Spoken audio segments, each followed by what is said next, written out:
நல்லூர் கலாச்சாரத்தினுடைய முக்கியத்துவம், நல்லூர் மகோத்சவ காலத்தினுடைய முக்கியத்துவம், நல்லூர் எந்த அளவு தமிழருடைய வாழ்வியலிலே இரண்டர கலந்திருக்கிறது, எங்களுடைய கலாச்சார பண்பாடு சார்ந்த கலை சார்ந்த பல விடயங்களில் நல்லூருடைய செல்வாக்கு எவ்வாறு இருக்கிறது என்பது சம்பந்தமாக நாங்கள் பேசப்போகிறோம். எங்களோடு இணைந்திருக்கிறார் கம்பவாரதி ஜெயராஜ் ஐயா அவர்கள். வணக்கம் ஐயா. வணக்கம் ஐயா. நல்லூருக்கு தனிச்சிறப்பு இருக்கிறது.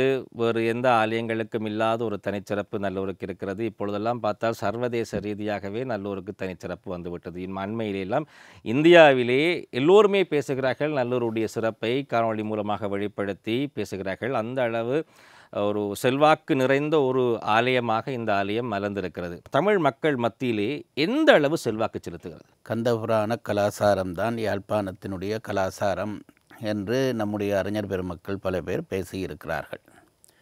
அந்த வகையிலே யாழ்ப்பாணத்திலே பல இந்து மத தெய்வ ஆலயங்கள் இருந்தாலும், அவற்றுக்கான வழிபாடுகள் இருந்தாலும், இன்னும் சொல்லப்போனால் பாடல் பெற்ற ஸ்தலங்கள் இருந்தாலும் கூட முருகன் ஆலயங்கள் மதிப்பு பெற்று போற்றப்படுகிற ஒன்றை நாங்கள் கண்கூடாக காணுகிறோம். அந்த வகையிலே யாழ்ப்பாணத்திலே 3 முருகன் ஆலயங்களை உயர்த்தி சொல்வார்கள். அதிலே ஒன்று மாவட்டபுரம் கந்தசாமி கோயில், சன்னதி முருகன் கோயில், நல்லூர் முருகன் கோயில். இந்த 3க்கும் தனித்துவமான முக்கியத்துவம் இருக்கிறது. இது 3ஐயும் ஒன்றை சொல்லுகிற பொழுது, ஒன்று அபிஷேக கந்தன், அடுத்தது அலங்கார கந்தன், அடுத்தது அன்னதான கந்தன் என்று சொல்லுகிற முறைமை இருக்கிறது. அபிஷேக கந்தனாக மாவட்டபுரம் கந்தசாமி கோயிலையும், அலங்கார கந்தனாக நல்லூர் முருகன் கோயிலையும், அன்னதான கந்தனாக சன்னதி முருகனையும் நாங்கள் பாராட்டி வருகிறோம். இந்த 3க்குள்ளும் கூட முதன்மை பெறுகிற ஆலயம் எது என்று கேட்டால் சந்தேகத்துக்கிடமில்லாமல் நல்லூர் ஆலயத்தை சொல்லலாம். அது எப்படி நான் சொல்லுகிறேன் என்றால், மாவட்டபுரம் கந்தசாமி கோயில் என்பது அந்த பிராந்தியத்தினுடைய தலைமை கோயிலாக இருக்கிறது. அதுபோலவே சன்னதி முருகன் கோயில் என்பதும் அந்த பிராந்தியத்தினுடைய தலைமை கோயிலாக இருக்கிறது. ஆனால் நல்லூர் என்பது வடமாகாணத்திலே முக்கியத்துவம் பெறுகிற ஒரு கோயிலாக, அல்லது இலங்கை அளவிலே முக்கியத்துவம் பெறுகிற கோயிலாக, அல்லது நீங்கள் சொன்னால் போல் இன்றைக்கு சர்வதேச அளவிலே முக்கியத்துவம் பெறுகிற ஒரு கோயிலாக இருப்பதால் அதற்கு தனித்த முக்கியத்துவம் வருகிறது. அந்த முருகன் ஆலயம், நல்லூர் முருகன் ஆலயம் என்பது மற்ற ஆலயங்களிலே இருந்து நிறைய வேறுபாடு கொண்டதாக இருக்கிறது. வழிபாட்டு முறையிலே, அவர்கள் நடத்துகிற நிர்வாக முறையிலே என்று அவர்களுடைய தனிச்சிறப்புகள் பலது இருக்கிறபடியால் அது தமிழ் மக்கள் மத்தியிலே ஒரு அடையாள கோயிலாக மாறியிருக்கிறது. அதுதான் நல்லூருக்கு இருக்கிற தனித்துவமான முக்கியத்துவம் என்று நான் கருதுகிறேன். அது ஒரு பக்கம் தனித்துவமான முக்கியத்துவமாக இருக்கிற அதேவேளை, எவ்வாறு அது எங்களுடைய வாழ்வியலிலே செல்வாக்கு செலுத்துகிறது? எங்களுடைய கலை, கலாச்சார, பண்பாடு எல்லாவற்றிலும் இந்த நல்லூர் கந்தசாமி ஆலயத்தினுடைய மகோத்சவ கால செயற்பாடுகள் செல்வாக்கு செலுத்துகிறது. அதிலே சந்தேகம் இல்லை. தமிழ் மக்களுடைய கலை, கலாச்சாரம், பண்பாடு என்று நீங்கள் சொன்னீர்கள். முதலிலே நான் பண்பாட்டை எடுத்துக்கொண்டால், சமய பண்பாடு, இந்து சமய பண்பாடு என்ற அடிப்படையிலே நல்லூருக்கான சில தனித்துவங்கள் உண்டு. இன்றைக்கும் அந்த ஆலயத்துக்குள்ளே சமய அனுசாரம் பேணாமல் நாங்கள் ஆலயத்துக்குள்ளே செல்ல முடியாது. அதுபோல அந்த ஆலயத்துக்கான வழிபாட்டு முறையிலே அந்த கட்டுப்பாட்டுக்குள்ளே தான் யாராக இருந்தாலும் இயங்க வேண்டும். இது தவிர திருவிழா நாட்களிலே நீங்கள் பார்த்தீர்களானால், இன்றைக்கு இளைஞர்கள் தெய்வ நம்பிக்கை இல்லாமல் இருக்கிறார்கள் என்று சொல்லுகிறவர்கள் ஒரு தரம் போய் நல்லூரை பார்க்க வேண்டும். விடிகாலை 4 மணிக்கு இந்த திருவிழா நாட்கள் அத்தனையிலும் இளைஞர்கள் சாரியாக பிரதிஷ்டை பண்ணுகிறார்கள். பெண்கள் அடியளக்கிறார்கள். எல்லாரும் இளைஞர்கள். காலையிலே போய் பார்த்தால் தெரியும், முருக நாமம் கோஷமாக கேட்கும். ஒருவருக்கு பின் ஒருவராக பிரதிஷ்டை பண்ணுவது என்பது இப்பொழுது பலகாலமாக நடந்து வருகிற ஒரு மரபு. மற்ற ஆலயங்களிலே இந்த அளவு இல்லை, இருக்கிறது, இந்த அளவிலே இல்லை என்று சொல்லலாம். ஆகவே வழிபாட்டு முறை, அந்த ஊரே சைவ கோலம் பூணுகிறது. அந்த பண்பாட்டு தன்மை ஒன்று நல்லூர் திருவிழா காலங்களிலே தனித்து வந்து விடுகிறது. அந்த ஊர் என்கிற பொழுது நல்லூரை சொல்லவில்லை, யாழ்ப்பாணம் முழுவதிலுமே நல்லூர் காலங்களிலே ஒரு தனித்துவமான சமய பண்பாடு என்று வந்துவிடுகிறது. யாழ்ப்பாணத்திலே இந்த மீன் முதலியவை விற்கிற சந்தைகள் இருக்கின்றன. பெரும்பாலும் சொல்வார்கள், அந்த சந்தைகள் எல்லாம் வியாபாரம் இழந்துவிடும் என்பார்கள். அந்த அளவுக்கு சைவ பண்பாடு பேணப்பட்டு வருகிறது. அதுபோல நல்லூரிலே இசை இயல் துறை சம்பந்தமான நிகழ்ச்சிகள் எல்லாம் ஆலயத்தை கடந்து தானே நடக்கின்றன. மற்ற ஆலயங்களிலே ஒரு சொற்பொழிவு என்றால் அந்த ஆலயம் ஒழுங்கு செய்யும், அல்லது ஒரு இசை நிகழ்ச்சி என்றால் ஆலயம் ஒழுங்கு செய்யும். நல்லூரிலே அப்படி இல்லை. ஒரு காலத்திலே இருந்தது. இப்பொழுது நல்லூரை சூழ இருக்கிற அமைப்புகள் எல்லாம் அந்த கலை கலாச்சாரங்களை அந்த திருவிழா நாட்களிலே பேணுகின்றன. இசை விழாக்கள் நடக்கின்றன, சொற்பொழிவுகள் நடக்கின்றன. ஆலயத்தை சுற்றி இருக்கிற பல இடங்களிலே இவையெல்லாம் நடக்கின்றன. ஆகவே அந்த இயல் இசை நாடகம் என்கின்ற அந்த முத்துரையும் தமிழிலே அந்த திருவிழா நாட்களிலே வழங்கப்படுகிறது. இதை தவிர நான் கம்பன் கழகத்தை நடத்துகிறவன் என்ற முறையிலே ஒரு அனுபவத்தை சொல்லுகிறேன். நல்லூர் சூழலிலே ஒரு விழாவை நடத்துகிற பொழுது வருகிற வெற்றி வேறு எங்கும் கிடைப்பதில்லை. ஏனென்றால் கேட்டு அனுபவம் மிக்க பல மக்கள் அந்த சூழலில் இருக்கிறபடியால் இயல் நிகழ்ச்சி நடத்தினால் என்ன, இசை நிகழ்ச்சி நடத்தினால் என்ன, நாட்டிய நிகழ்ச்சி நடத்தினால் என்ன, அங்கே இருக்கிற ஒரு வெற்றி வேறொரு இடத்திலும் கிடைப்பதில்லை. ஆகவே கலையாகட்டும் கலாச்சாரமாகட்டும் பண்பாடாகட்டும் நல்லூர் திருவிழாக்களிலே பண்பாடு பேணுவது கட்டாயமாக்கப்பட்டிருக்கிறது. ஆலயத்துக்கு இன்ன உடையோடு தான் வரலாம். இன்றைக்கும் திருவிழா நாட்களிலே அறிவித்து கொண்டிருக்கிறார்கள், கலாச்சார உடையோடு தான் வாருங்கள் என்று அறிவிக்கிறார்கள். இதெல்லாம் நல்லூருக்குரிய தனிச்சிறப்புகள். அதனாலே தான் நல்லூர் மக்களுடைய ஒரு ஆலயமாக பரிணமித்திருக்கிறது என்று நான் நினைக்கிறேன். நீங்கள் ஆரம்பத்தில் சொல்லுகின்ற பொழுது 3 முருகன் ஆலயங்களை நீங்கள் குறிப்பிட்டீர்கள். சன்னதி ஆலயம், மாவட்டபுரம் கந்தசாமி ஆலயம், அதே நேரத்தில் நல்லூர் முருகன் ஆலயம். ஆகவே நல்லூர் கொஞ்சம் தனிச்சிறப்பு வாய்ந்ததாக இருக்கிறது. இதற்கு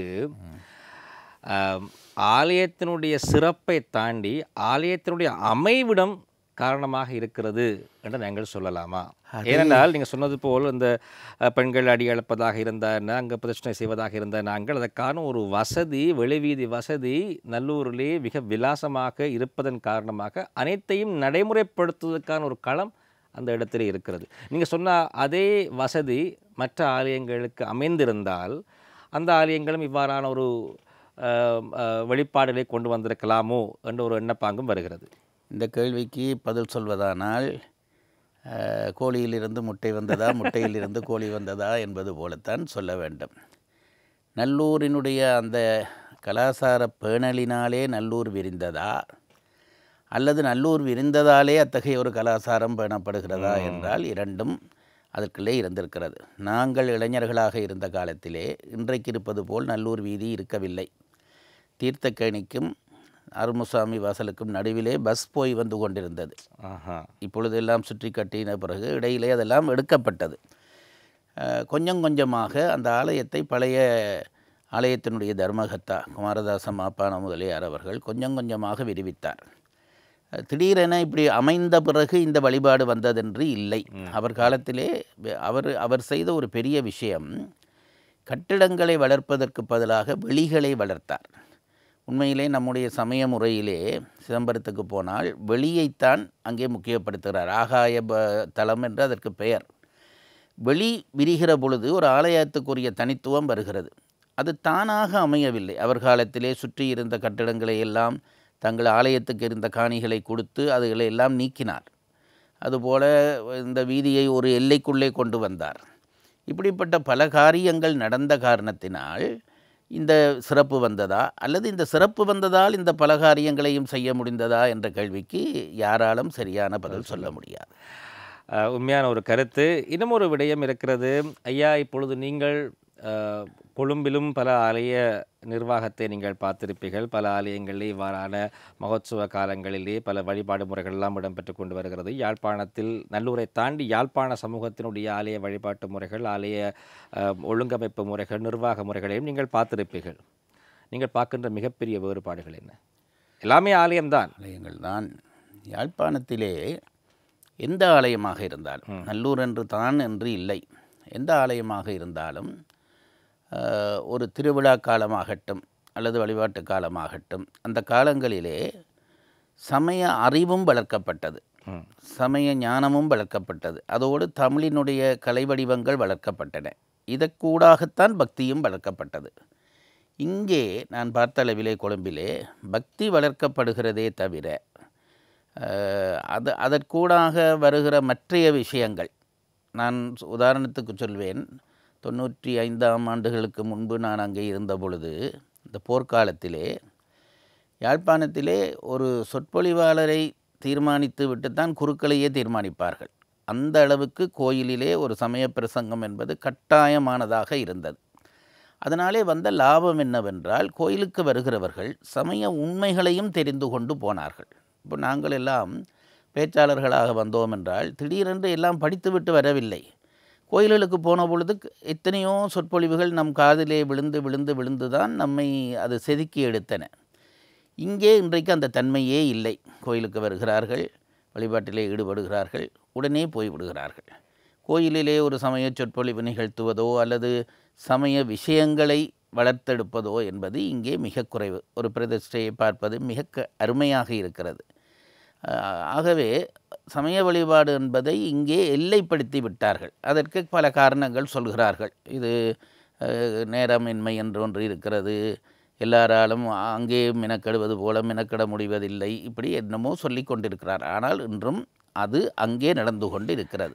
நேரம் இல்லை என்று சொல்லுகின்ற ஒரு விடயம் ஐயா, பல பேர் இங்கிருந்து எத்தனையோ வேலைப்பழுக்கள் எல்லாம் விட்டுவிட்டு, வெளிநாட்டிலிருந்தும் எத்தனையோ வேலைப்பழுக்கள் எல்லாம் விட்டுவிட்டு நல்லூருக்கு வருவதற்கு அவர்களுக்கு நேரம் இருக்கிறது என்று சொன்னால், நாங்கள் இருக்கிற இடத்திலே ஒரு ஆலயம் இருக்கிறது, அந்த ஆலயத்திலே ஒரு சமய பிரசங்கமோ அல்லது ஒரு சொற்பொழிவோ அல்லது ஒரு கலை நிகழ்ச்சியோ நடத்துகின்ற பொழுது அதை பார்ப்பதற்கு மக்களுக்கு நேரம் இல்லை என்று சொல்லுவதை கல்வி சமூகம் ஏற்றுக்கொள்ளுமோ தெரியவில்லை. தொடர்ச்சியாகவே அதை பரீட்சித்து பார்ப்பதில்லை. அதுதான் முக்கியமான காரணம். உதாரணத்துக்கு ஒன்றை சொல்லி முடித்து விடுகிறேன். நாங்கள் கம்பன் கழகம் நடத்துகிற ஒரு ஆலயம் இருக்கிறது. இன்றைக்கும் திருவிழா நாட்களிலே இயல் நிகழ்ச்சி, இசை நிகழ்ச்சி, நாட்டிய நிகழ்ச்சி மூன்றும் நடத்துகிறோம். மூன்றையும் பார்ப்பதற்கு கூட்டம் வந்து உற்சவத்திலும் கலந்து கொண்டு போகிறார்கள். அதை பரிசோதித்து பார்க்க வேண்டும். பார்க்காமல் மக்கள் வரமாட்டார்கள் என்று சொல்வதிலே உண்மை இல்லை. கொழும்பில் இருக்கக்கூடிய ஆலயங்களும் அதே நேரத்தில் யாழ் இருக்கக்கூடிய ஆலயங்கள் சம்பந்தமான ஒரு சின்ன வேறுபாட்டை சொன்னீர்கள். அங்கே கலை கலாச்சார பண்பாடோடு சேர்ந்து பக்தி வளர்க்கப்படுகிறது, இங்கு பக்தி மட்டும் என்ற அடிப்படையில் எல்லைப்படுத்தப்படுகிறது. அதுக்கான நியாயங்களை அவர்கள் சொல்லுகிறார்கள். ஆனால் அதை பரீட்சித்து பார்ப்பதற்கு தயாராக இல்லை அவர்கள் என்ற ஒரு விடயத்தை பகிர்ந்து கொண்டீர்கள். அதை தாண்டி நிர்வாக முறைகளிலே நீங்கள் பார்க்கின்ற வேறுபாடு என்ன? ஒரு ஆலயத்தினுடைய நிர்வாகம் சரியாக இருக்குமாக இருந்தால் மக்களை ஆற்றுப்படுத்துகின்ற ஒழுக்கப்படுத்துகின்ற ஒரு தன்மை அந்த ஆலயத்துக்கு வரும். நிச்சயமாக அது நம்முடைய நல்லூர் போன்ற ஆலயங்களை பார்க்கிற பொழுது அதனுடைய வித்தியாசம் மிக தெளிவாக தெரிகிறது. அதுக்கு ஒரு காரணமும் இருக்கிறது என்று நினைக்கிறேன். வடபகுதியிலே இருக்கிற ஆலயங்கள் பல நூற்றாண்டு காலமாக வளர்க்கப்பட்ட ஆலயங்கள். தலைநகரம் போன்ற இடங்களிலே உண்டாகிற ஆலயங்கள் சில காலத்துக்கு முன்பு தான் நமக்கு அறிமுகப்படுத்தப்பட்ட ஆலயங்கள். உங்களுக்கே தெரியும், ஒரு மனித இனத்தை பார்க்கிற பொழுது நீண்ட காலம் வாழ்ந்த இனத்திடம் இருக்கக்கூடிய அந்த நாகரிகம், கலை, பண்பாடு ஒரு புதிய தலைமுறையிடம், புதிதாக வந்த ஒரு இனத்திடம் இருக்க வாய்ப்பில்லை. அதுபோலத்தான் இங்கேயும் நடந்து கொண்டிருக்கிறது என்று நினைக்கிறேன். யாழ்ப்பாணத்தை பொறுத்தளவிலே இந்த கலை கலாச்சாரம் எல்லாம் வந்ததற்கு காரணம் அதனுடைய பாரம்பரியமான நம்பிக்கையும் அதை சூழ இருந்தவர்கள் பேணி வந்த அந்த பக்தி முறையும்.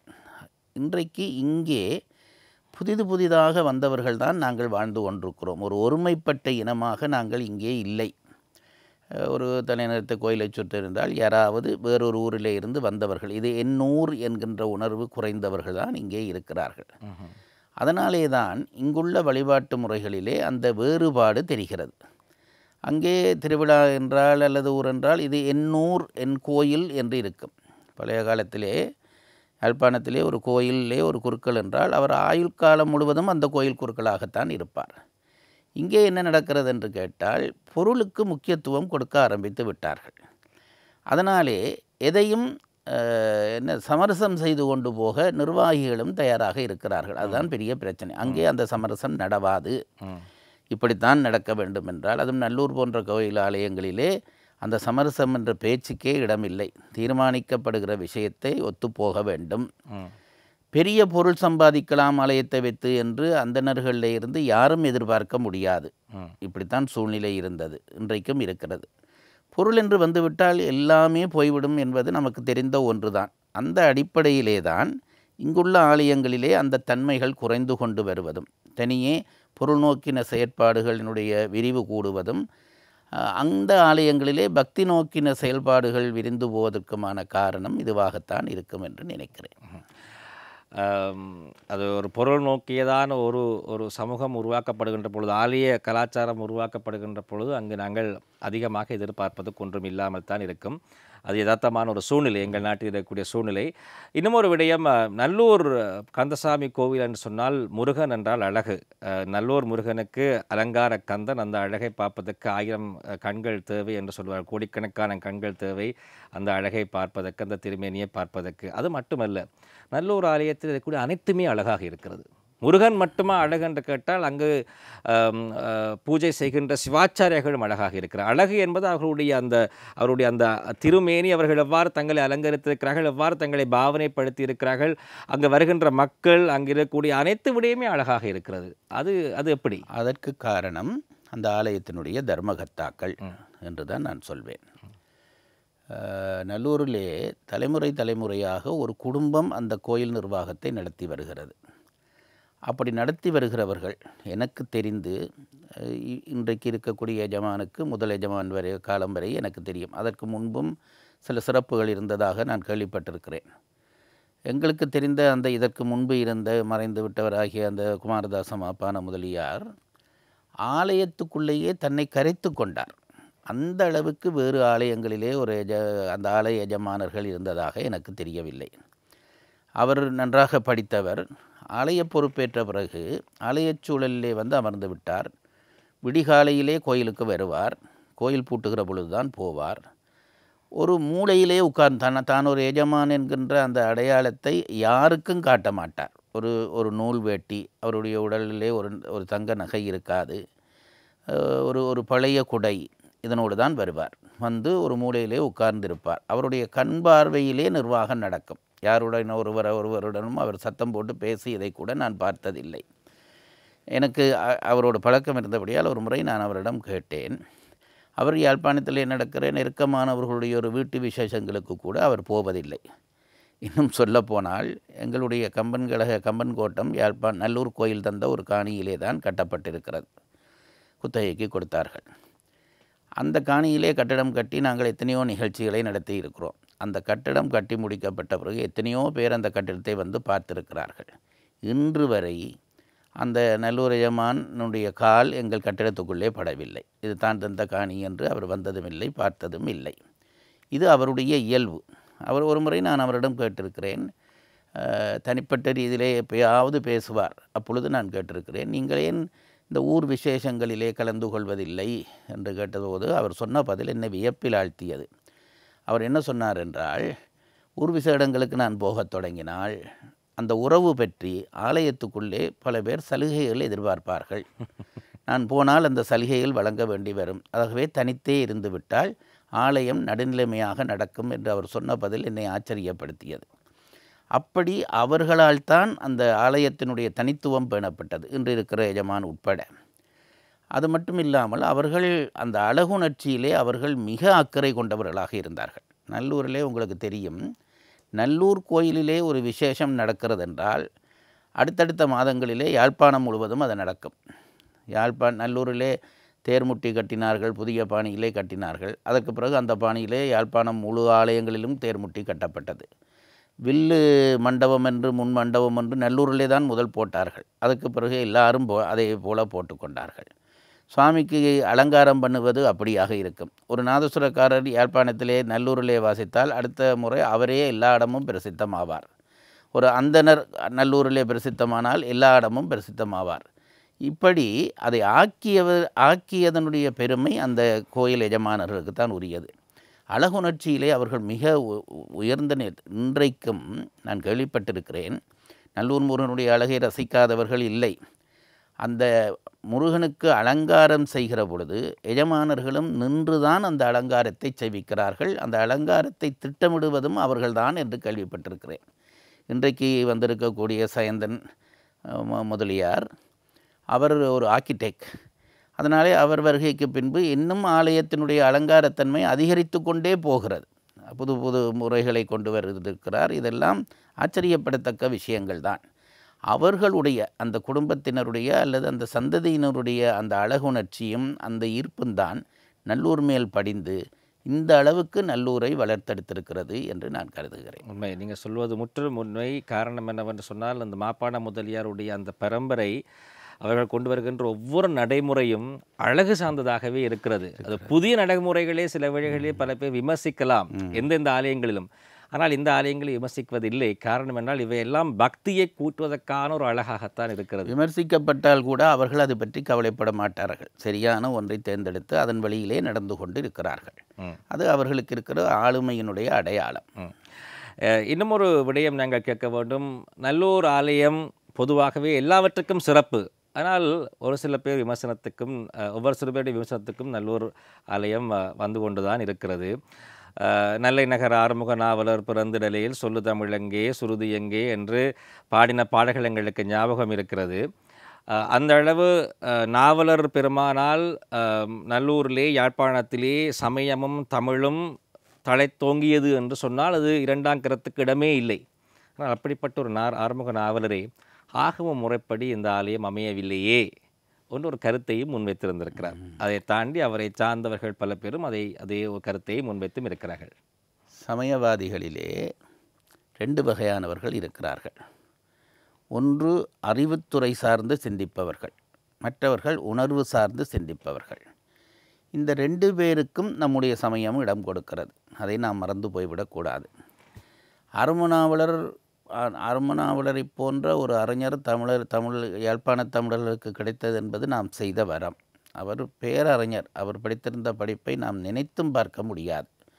அவர் வழிவந்ததால் தான் இன்று வரை யாழ்ப்பாணம் அறிவுத்துறையில் தலையோங்கி நிற்கிறது என்று நான் நினைக்கிறேன். அதிலே சந்தேகத்துக்கு இடமில்லை. ஆனால் படித்த படிப்புக்குள்ளே சமயம் அடங்க வேண்டும் என்று நினைக்கிற நினைப்பு கட்டாயம் வெற்றி பெறும் என்று இல்லை. நாவலர் அப்படித்தான் நினைத்தார். அவர் ஆகமங்களை எல்லாம் கற்றவர். அதனாலே ஆகம முறைப்படித்தான் கோயில் இருக்க வேண்டும் என்று ஒரு பிடிவாதம் அவரிடம் இருந்தது. அந்த விஷயத்திலே நம் சமயம் வேறுபடுகிறது. ஆலய முறைப்படி ஆகம முறைப்படி ஆலயங்கள் அமைப்பது பூசைகள் செய்வது என்பது நம் சமயத்திலே ஏற்றுக்கொள்ளப்பட்ட ஒன்று. அதே நேரத்திலே அதை கடந்தும் நிற்கலாம் என்று நம் சமயம் இடம் தருகிறது. காஞ்சி மகா பெரியவர் தன்னுடைய தெய்வத்தின் குரல் என்ற நூலிலே அவரளவு வேத ஆகமங்களை படித்தவர்கள் என்று இருக்கவில்லை. அவர் போய்விட்டார். அவர் ஒன்று எழுதியிருக்கிறார். வேதங்களிலே ஆகமங்களிலே இருக்கிற பிரச்சனை என்னவென்றால், ஆரம்பத்திலே அவை கிரியைகளை கட்டாயப்படுத்துகின்றன, அவசியம் என்று சொல்கின்றன வேதங்கள். பின்னாலே ஞானகாண்ட பகுதிக்கு வருகிற பொழுது அவையே கிரியைகளை கேலி செய்கின்றன என்று எழுதியிருக்கிறார்.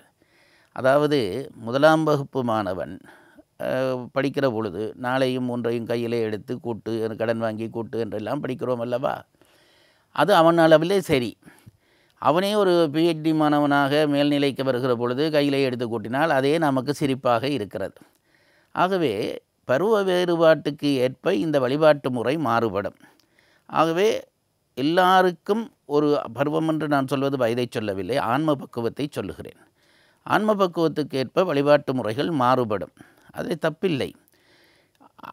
அவரவர் அந்தந்த வழிபாட்டை அவரவரோடு நிறுத்தி கொள்ள வேண்டும். நான் வழிபடுவது போலத்தான் நீ வழிபடு என்று சொல்ல எவருக்கும் உரிமை இல்லை. அது நான் வழிபடுவேன் என்று சொல்வதற்கு எனக்கு உரிமை இருக்குது. இப்படித்தான் நான் வழிபடுவேன் என்று சொல்வதற்கு உரிமை இருக்கிறது. என்னை போல் நீயும் வழிபடு என்று சொல்வதற்கு உரிமை இல்லை. ஏன் இல்லை என்றால், நான் யாருக்கு புத்தி சொல்கிறேனோ அவனுடைய ஆன்ம பக்குவம் எனக்கு தெரியாது. ஆகவே அவன்தான் அவன் வழிபாட்டை தீர்மானிக்க வேண்டும், அல்லது இறைவன் அவனுக்குரிய வழிபாட்டை உண்டாக்கி கொடுப்பார். நல்லூரை பொறுத்தளவிலே நாவலர் தன் படித்த படிப்பை அங்கே நிலைநிறுத்த வேண்டும் என்று கடுமையான ஒரு போராட்டமே நடத்தினார் என்று கூட சொல்ல வேண்டும். அந்த விஷயத்திலே நாவலர் நான் எப்பொழுதும் நினைப்பதுண்டு. இதை சொன்ன உடனே எனக்கு சண்டைக்கு வருவார். நாவலர் தோற்ற இடங்கள் என்று 2 இடங்களை நான் நினைப்பேன். ஒன்று நல்லூர், அடுத்தது வள்ளலார். வள்ளலாரையும் அவர் எதிர்த்தார். ஆனால் வள்ளலார் அமைப்பு இன்றைக்கும் தொடர்கிறது, அங்கே இப்போ நல்லபடி தொடர்கிறது. நல்லூரிலேயும் அவர் நினைத்த விடயத்தை கொண்டு வர வேண்டும் என்று அழுத்தினார். நல்லூர் அதற்கு இடம் கொடுக்கவில்லை. ஆனால் நல்லூர் நல்லபடி தான் இருக்கிறது. ஒரே ஒன்றை சொல்லுகிறேன். ஆகம முறைப்படி இல்லாவிட்டால் கோயில் பயன் செய்யாதா என்றால், நம்முடைய சமயத்திலே ஆக உயர்ந்த ஒரு அங்கீகாரமாக பக்தனாக இறைவனால் ஏற்றுக்கொள்ளப்பட்டவர் கண்ணப்பர். அவர் காட்டுக்குள்ளே இருந்த ஒரு லிங்கத்தை தான் வழிபட்டார். ஆகம முறைப்படி கட்டின கோயிலை அவர் வழிபடவில்லை. ஆகவே அதுக்காக நான் ஆகம முறை வேண்டாம் என்று சொல்லவில்லை. அது ஒரு சாராருக்கு, இது ஒரு சாராருக்கு. நல்லூர் மறுபக்கத்திலே இருந்தது. நாவலர் அதை தன்னிலையிலே இருந்து விமர்சித்தார். இரண்டும் வேறு வேறு தான் என்பதை நாம் புரிந்து கொண்டால் இதற்குள்ளே பிரச்சனை இல்லை என்று தெரிந்துவிடும். நாவலரை பற்றி நாங்கள் பேசியிருந்தோம். ஆகமம் ரீதியாக இந்த ஆலயம் அமைக்கப்படவில்லை என்ற ஒரு எண்ணப்பாங்கு பொதுவாக நாவலரால் முன்வைக்கப்பட்டிருந்தது. அதற்கான விளக்கத்தையும் கொடுத்தீர்கள். இன்னும் கொஞ்சம் தெளிவுபெற வேண்டுமாக இருந்தால் எந்தெந்த விடயத்திலே நாவலர் மாறுபட்ட கருத்தை வைத்திருந்தார், அல்லது நாவலருடைய கருத்து எந்தெந்த விடயத்திலே இந்த நல்லூர் கோவிலை அடிப்படையாக பார்க்கின்ற பொழுது வித்தியாசமாக பார்க்கப்பட்டது? நாவலர் ஒரு 2 விஷயங்களிலே கடுமையான முரண்பாடு பட்டிருக்கிறார். மூலஸ்தானத்துக்கு மேலே ஸ்தூபி அமைக்க வேணும் என்பதிலே அவருக்கு ஒரு பிடிவாதம் இருந்திருக்கிறது. நல்லூர் அதை ஏற்றுக்கொள்ளவில்லை. மூலஸ்தானத்திலே வேல் இருக்கக்கூடாது, முருகனுடைய சொரூபம் இருக்க வேண்டும் என்று அவர் விரும்பினார். பிறகு கோயில், நல்லூர் கோயிலிலே வேலோடு தான் வள்ளி தெய்வானை வீதியுலா வருகிறார்கள் பல திருவிழாக்களிலே. அதை அவர் கண்டித்தார். நாவலர் கோபம் வந்தால் கொஞ்சம் முரடர். அவர் அப்படி கண்டிக்கிற பொழுது அது அது அது வேலோடு வள்ளி தெய்வானை அனுப்புவது எப்படி பொருத்தமாகும் என்பது போன்ற கேள்விகளை எழுப்பியிருக்கிறார். அது அவர் பார்வையிலே, அவர் கொண்ட கொள்கையிலே அது சரி. ஆனால் நல்லூரிலே இருந்த அமைப்பு வேறு. அது பாரம்பரியமாக வந்த அமைப்பை அந்த கோயிலுடைய எஜமானர்கள் மாற்ற விரும்பவில்லை. இன்று வரைக்கும் அது தொடர்கிறது. இதில் யார் சரி, நாவலர் சரியா அல்லது இவர்கள் சரியா என்று கேட்டால் நான் சொல்லுகிறேன், இதிலே தர்க்கத்துக்கு இடமில்லை, ஆனால் அங்கீகாரத்துக்கு இடம் இருக்கிறது. நாவலர் சொன்ன மாற்றங்கள் ஒன்றையும் நல்லூர் செய்யவில்லை. ஆனால் இன்றைக்கும் நல்லூர் பெரும்பான்மையான மக்களால் வழிபடுகிற ஆலயமாக இருக்கிறது. அப்படியானால் என்ன அர்த்தம்? அந்த ஆலயம் அருள் செய்கிறது என்று அர்த்தம். ஆகவே இந்த மாற்றங்கள் இல்லாமலும் அந்த ஆலயம் நிற்க தகுதி இருக்கிறது என்று இறைவனுடைய அங்கீகரிப்பு இருப்பதை நாம் விளங்கிக் கொள்கிறோம். அதை நாம் எடுத்துக்கொள்ள வேண்டும். இந்த வேல் வள்ளி தெய்வானை என்பது அது கொஞ்சம் ஆழமாக தத்துவ ரீதியாக போனவர்களுக்கு தெரியும். இறைவனுக்கு 3 சக்திகள் உண்டு என்கிறார்கள்: இச்சை, கிரியை, ஞானம். இதிலே இந்த வள்ளியும் தெய்வானையும், வள்ளியை இச்சாசக்தி என்பார்கள், தெய்வானையை கிரியாசக்தி என்பார்கள். வேல் என்பது ஞானாசக்தி. அதாவது அதை சுருங்கச் சொல்வதானால் கிரியை என்பது செயல், இச்சை என்பது விருப்பு, ஞானம் என்பது அறிவு. இப்போது வள்ளி தெய்வானை இந்த 2 சக்திகளுக்கு இறங்குகிற பொழுது வேலை நாங்கள் ஞானாசக்தியாகத்தான் கருதுகிறோம். ஆகவே முருகனுடைய 3 சக்திகளும் அங்கு நின்று வேலை செய்கிறது என்று எடுத்து விட்டோமானால் அங்கே பிரச்சனை இல்லை. அதனால்தான் 3 சக்திகளும் நிற்பதால் தான் முருகனுடைய ஆலயம் இன்றைக்கு வரைக்கும் இத்தனை ஆயிரம் பக்தர்களை ஈர்த்தபடி இருக்கிறது என்று நான் நினைக்கிறேன். பொதுவாகவே மக்கள் வியந்து பார்க்கின்ற ஒரு விடயம் இந்த அலங்கார கந்தர் என்று சொல்லுகின்ற பொழுது நீங்கள் சொன்னது போல் பொதுவாக வெளிவீதிக்கு வேட்பெருமான் தான் எழுந்தருளி வருவார். வேட்பெருமானை வேட்பெருமானாகவே விளங்காத வகையிலே அந்த தோற்றம் இருக்கும். உண்மையாக பார்த்தால் அந்த அலங்காரத்தை பார்க்கின்ற பொழுது முருகப்பெருமானுடைய தோற்றம் இருப்பதாகவே தோன்றும். அது வேறொன்று தான் இருக்கிறது என்று உன்னிப்பாக பார்க்கின்ற பொழுதுதான் அவர்களுக்கு விளங்கும். அப்பேற்பட்ட ஒரு அற்புதமான ஒரு அலங்கரிப்பு அந்த ஆலயத்தில் இருக்கிறது என்பது தனிச்சிறப்பாக இருக்கிறது. இன்னும் ஒரு விடயத்தை நாங்கள் கட்டாயமாகவே பேச வேண்டும் ஐயா. இது எங்களுடைய மக்களுடைய ஒழுக்கம் சார்ந்த விடயமாக நாங்கள் பார்க்க வேண்டும். பல பேர் ஆலய மகோத்சவ காலங்களிலே, திருவிழா காலங்களிலே, முக்கியமான நாட்களிலே புலால் உண்ணாமல் தான் எங்களுடைய இந்து சமயத்தவர்கள் ஆலயத்துக்கு செல்ல வேண்டும். இதுக்கு மாற்று கருத்துக்களுக்கு இடமில்லை. ஆனால் பல பேரை பார்த்துருக்கிறோம், சொல்லுவார்கள் நாளைய தினம் தேர்திருவிழா, இல்லை நாளைய தினம் மகோத்சவம், நாளைய தினம் எனக்கு விரதம், இன்றைக்கு நான் மச்சம் சாப்பிடலாம். சில பேர் காலையிலே கோயிலுக்கு போவார்கள், மதியம் மச்சம் சாப்பிடுவார்கள்.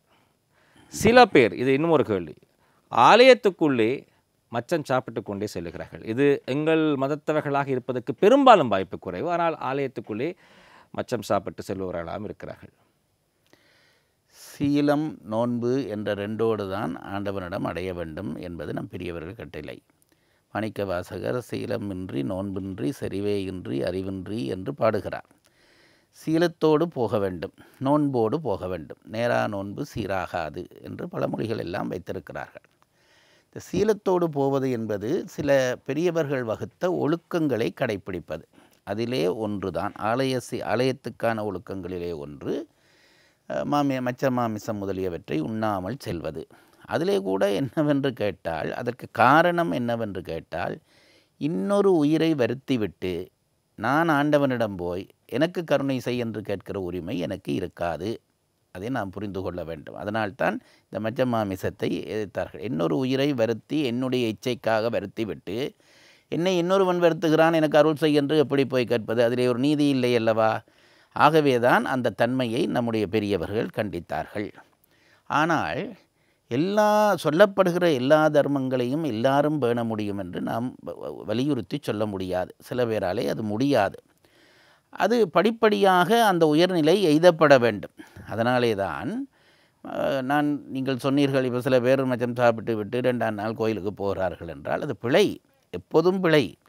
மச்சம் சாப்பிட்டு விட்டு ஆண்டவனை தொழுவது என்பதே பிழை என்பதற்குத்தான் நான் முன்னுதாரணம் சொன்னேன்.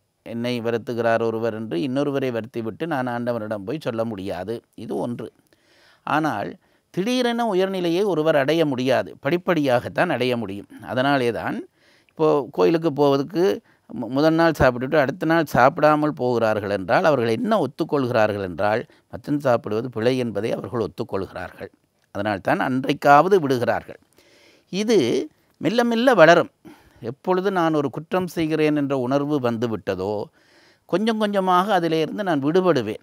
அதனாலே தான் நம் பெரியவர்கள், நான் சொல்கிறேன் ஊர் பெரியவர்கள் அப்படியான ஒரு நிலையையும் அங்கீகரிக்கிறார்கள்.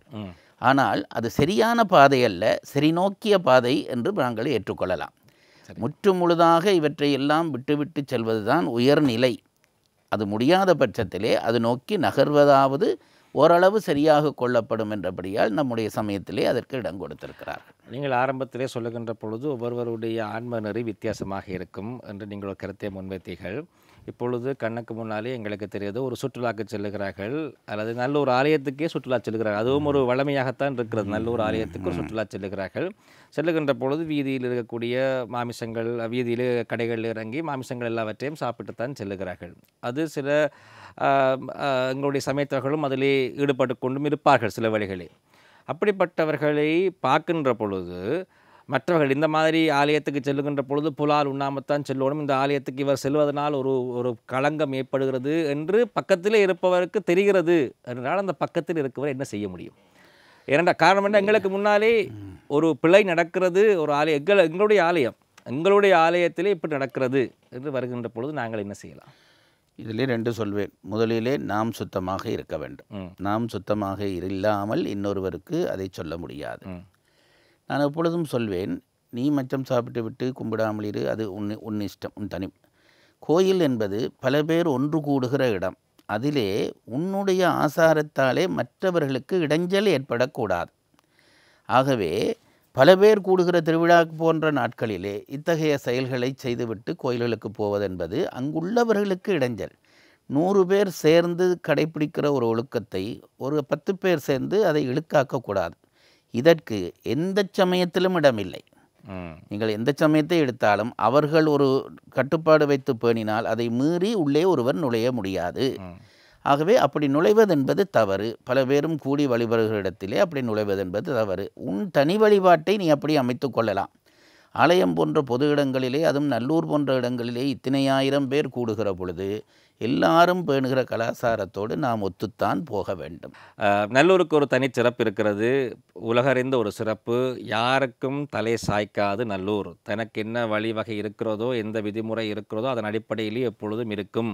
அன்றிலிருந்து இன்று வரை அது ஒரு மிகப்பெரிய ஒரு அற்புதமான பண்பாக பார்க்கப்படுகிறது. நீங்களே சொல்லியிருந்தீர்கள், அப்பேற்பட்ட நாவலருடைய கருத்துக்கு முரணான கருத்து வைத்துக்கொண்டே அந்த ஆலயம் மக்களுடைய அங்கீகாரத்தை பெற்றது என்றால் எந்த அளவு அந்த ஆலயத்துக்கு தனிச்சிறப்பு இருக்கிறது என்று உணர்ந்து கொள்ளக்கூடியதாக இருக்கும். எங்கள் நாட்டு ஜனாதிபதிகள், வெளிநாட்டு ஜனாதிபதிகள், எந்த அரசியல் தலைவர்கள் வந்தாலுமே நல்லூருக்குள் மேலாடை கலட்டித்தான் அந்த ஆலயம் முறைப்படி உள்ளுக்கு செல்ல வேண்டும் என்பதுதான் விதி.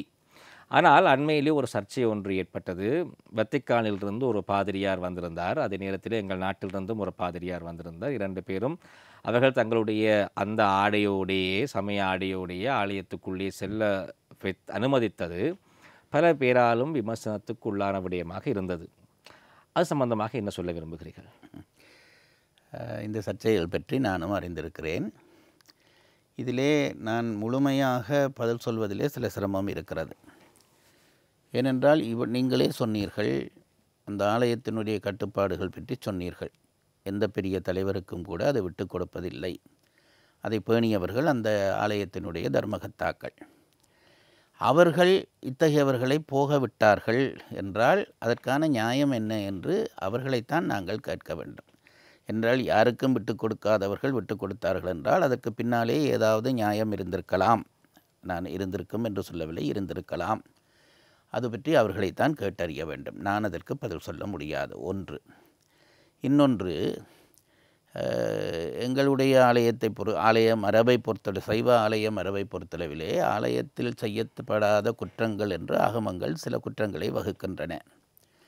அதிலே ஒன்று, பிரமதத்தவர்களை ஆலயத்துக்குள் விட வேண்டாம் என்கிறார்கள். அதை ஆர்மனாவுடன் பின்னாலே எழுதியிருக்கிறார். அது ஆர்மனாவுடைய கருத்தல்ல, ஆகமங்களிலே வந்த கருத்து. இது ஏன் என்று நான் நினைத்து பார்த்திருக்கிறேன். அதாவது குறிப்பிட்ட சில பண்பாடுகள், சில முறைகள், சில ஒழுக்கங்கள் பேணித்தான் ஆலயத்துக்குள் வர வேண்டும் என்று சொல்கிற பொழுது அவற்றுக்கு மாறான ஒழுக்கம் முதலியவற்றை கொண்டவர்களை விட்டால் இதற்குள்ளே குழப்பம் ஏற்படும் என்று ஒரு கருத்து இருந்திருக்கலாம். இது ஒரு பக்கம். ஆனால் இன்னொரு பக்கம் அதற்கான அங்கீகாரமும் இருந்திருக்கிறது. சாங்கிய நாயனார் என்று ஒரு நாயனார், நம் 63 நாயன்மாரிலே ஒருவர். அவர் சாங்கிய மதத்தைச் சேர்ந்தவர். அவரை சிவபெருமான் ஏற்று அவருக்கு முத்தி கொடுக்கிறார் என்ற கதையும் நம் சமயத்திலே பதிவாகி இருக்கிறது. ஆகவே இது எப்படி ஒரு கோடு போட்டு வரையறுக்கக்கூடிய விஷயமாக எனக்கு படவில்லை. எனக்கு ஒன்றை மட்டும் நான் சொல்வேன். வந்தவர்கள் ஒரு காட்சி பொருளாக அல்லது கண்காட்சிக்கான இடமாக இந்த நல்லூரை தரிசிக்க வந்திருந்தால் அதிலே ஒரு பிழை இருப்பது போல்தான் எனக்கு படுகிறது. அதே நேரத்திலே இது இத்தனை மக்களால் வழிபடுகிற இடம், அந்த இடத்தை நாங்களும் ஒரு தரம் வழிபட வேண்டும் என்று வந்திருந்தால் அவர்களுக்கான விதிவிலக்கான முறையை ஆலய நிர்வாகத்தினர் தீர்மானித்திருக்கலாம். ஆகவே இதிலே நீங்கள் கேட்ட கேள்விக்கு இது சரி இது பிழை என்று தீர்மானித்து என்னால் சொல்ல முடியவில்லை. நல்லூர் என்று வருகின்ற பொழுது அது அரசியல் ரீதியாகவும் முக்கியத்துவம் வாய்ந்ததாக இருக்கிறது, பொருளாதார ரீதியாகவும் முக்கியத்துவம் வாய்ந்ததாக இருக்கிறது. இந்த மகோற்சவ காலங்களிலே பல பேர் பொருளாதார ரீதியாக லாப நோக்கம் கருதி பல செயற்பாடுகளை செய்வதை நாங்கள் பார்த்திருக்கிறோம். அதிகமாக லாப நோக்கம் கருதி பல செயற்பாடுகள் இந்த இடங்களில் இடம்பெறுவதும் சில வேளைகளிலே பல பேருக்கு முகஞ்சொலிக்க வைத்திருக்கிறது. அது சில வேளைகளில் அங்குள்ள மக்களை சுரண்டுவது போல் இருப்பதாகவும் பல பேர் பேசுகிறார்கள். அது ஒரு பக்கம். அதுக்கான ஒரு பதிலையும் உங்களிடம் எதிர்பார்க்க தாண்டி அரசியல் ரீதியாகவும் இந்த ஆலயம் முக்கியத்துவம் பெறுகிறது. இந்த ஆலயத்துக்கு ஷர்ட்டை கழட்டி ஆலயத்தை தரிசித்தால் தமிழ் மக்கள் மத்தியிலே ஒரு இடத்தை பிடித்து விடலாம் என்றொரு எண்ணப்பாங்கும் எங்கள் மக்கள், அதாவது அனைத்து மக்கள் மத்தியிலும் இருக்கிறது. இன மத மொழி பேதம் என்று அனைத்து மக்கள் மத்தியிலும் அந்த எண்ணப்பாங்கு இருக்கிறது. அண்மையிலும் பார்த்திருந்தோம், 2 அரசியல்வாதிகள் பொதுவாக தமிழர்களையும் தமிழ் மக்களையும் சாடுகின்ற துணியிலே பேசுகின்ற அரசியல்வாதிகள் ஷர்ட்டுகளை கலட்டி கொண்டு ஆலய வெளி வீதியிலே சுற்றி வந்த அந்த காட்சியை படம் பிடித்து பல பேர் பேசியிருந்தார்கள். இந்த அரசியல் ரீதியான முக்கியத்துவம் நல்லூருக்கு வருகிறது, இப்படிப்பட்டவர்களும் நல்லூருக்கு வருகிறார்கள். இதை எவ்வாறு பார்க்குறீர்கள்? இதிலே ஒரு உண்மையை சொல்ல வேண்டும். மாணிக்கவாசகர் தான் சொல்லுகிறார், நாடகத்தால் உன்னடியார் போல் நடித்து நானும் வீடகத்தே புகுந்திடுவான் மிக பெரிதும் விளைகின்றேன் என்கிறார். மாணிக்கவாசகரே அப்படி சொல்லி இருக்கிறார். நீங்கள் சொல்லுகிற அரசியல்வாதிகள் அவர்கள் யாராக இருந்தாலும் அவர்கள் இறைவன் மேல் நம்பிக்கை கொண்டு அவன் வெற்றி தருவான் என்று அங்கே வந்ததாக நான் கருத மாட்டேன். அவர்களுக்கு மக்களை ஈர்க்க வேண்டும். அதற்கு மக்கள் எந்த இடத்தை எப்படி நம்புகிறார்களோ அதேபோல் நாமும் நடந்தால் மக்களுடைய ஆதரவை பெறலாம் என்று கருத்திலே தான் அவர்கள் வந்திருப்பார்கள். ஆனால் அந்த தன்மை வெற்றி பெறாது என்று நினைக்கிறேன். நல்லூருக்கு போனால் மட்டும் மக்களை ஈர்த்து விடலாம் என்கின்ற அந்த கருத்து மக்களை ஏமாற்றுகிற கருத்து. உண்மையிலே நல்லூருக்கான கொள்கைகளோடு நான் உடன்படுகிறேன், முருகனை நம்புகிறேன் என்று பெறுவது வேறு, அப்படி காட்டி பெறுவது வேறு. ஆகவே இத்தகையவர்கள் அரசியல்வாதிகள் மக்கள் கூடுகிற இடத்தை பயன்படுத்த நினைப்பார்கள். அத்தகைய பயன்படுத்துதலிலே ஒன்றாகத்தான் நான் இதை கருதுகிறேன்.